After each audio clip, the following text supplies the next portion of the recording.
Finally মানালিকে tata bye bye করে বেরিয়ে পড়লাম বাড়ির উদ্দেশ্যে। মনটা একটু খারাপ লাগছিল, কিন্তু কি করা যাবে, বাড়ি তো ফিরতে হবে না। আর এই যে নিচে একটা বিল্ডিং দেখতে পাচ্ছ কি তোমরা, ওটা ছিল ওখানকার একটা প্রাইমারি স্কুল। তারপরে লাঞ্চের জন্য নেমেছিলাম একটা ধাবায়। তো এখানে দেখছিলাম গোপুসোনার বসার জায়গাটা এত সুন্দর, তাই ভাবলাম তোমাদের সাথে একটু শেয়ার করে দিই। আর ধাবাটা বেশ সুন্দর ছিল, পরিষ্কার পরিচ্ছন্ন, তাই একটু ঘুরে ঘুরে দেখছিলাম। এই দেখো জানলা খুলেই এরকম পাহাড় দেখা যাচ্ছে, কি দারুণ দেখতে, তাই না?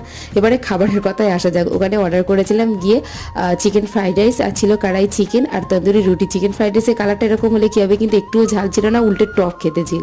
তারপরে ঘুমাতে ঘুমাতে যখন চোখ খুললো দেখলাম হরিয়ানায় পৌঁছে গেছি। হরিয়ানার গ্রামটা না এত সুন্দর তোমাদেরকে বলে বোঝাতে পারবো না।